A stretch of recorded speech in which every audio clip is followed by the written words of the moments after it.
হাই friends, মই আয়ুষ ৰং চেনেলত সম্প্ৰচাৰিত হৈ থকা ফুটগধূলি ধাৰাবাহিকখনৰ আজিৰ খণ্ডটোত পলিয়া ক'লা ড্ৰেছ এযোৰ পিন্ধি মন্দিৰলৈ যাবলৈ ওলাব আৰু তেতিয়া ইমান সাজি কাচি কোনফালে যোৱা বুলি মাকে সুধিব।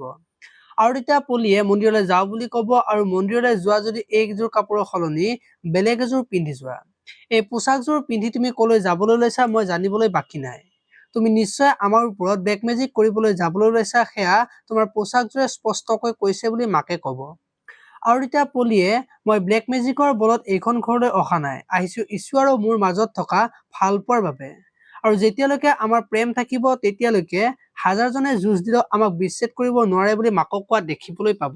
ইফালে আকৌ পৰিয়ে ৰুম চাফা কৰি থাকিব আৰু তেতিয়া অৰিন্দমে পৰীক মোৰ আহোঁতে অলপ দেৰি হ'ব বুলি পৰীক ক'ব। আৰু কালি দুজনকে মানুহক এৰি কিয় ডিনাৰ কৰি শুই গলা বুলি পৰী ক'ব আৰু পৰিয়ে মোক দেউতাই খাবলৈ দিয়া বাবে খাইছো বুলি পৰিয়ে ক'ব। আৰু তোমাৰ এটিটিউডবোৰ যিমান পাৰা সিমান সোনকালে চেঞ্জ কৰিবা বুলি ক'ব। আৰু তুমি মোৰ লগত যিমানে বেয়া নকৰা কিয় এইখন ঘৰৰ পৰা কেতিয়াও উলিয়াই দিব নোৱাৰা বুলি পৰিয়ে কোৱা দেখিবলৈ পাব। আপোনালোকে ফুটগধূলি ধাৰাবাহিকখন চাই কেনেকুৱা পায় কমেন্ট কৰি জনাব। আৰু যদি আপোনালোকে এতিয়ালৈকে চেনেলটো ছাবস্ক্ৰাইব কৰা নাই তেতিয়াহ'লে চেনেলটো ছাবস্ক্ৰাইব কৰি ভিডিঅ'টোত এটা লাইক কৰি দিব। ধন্যবাদ।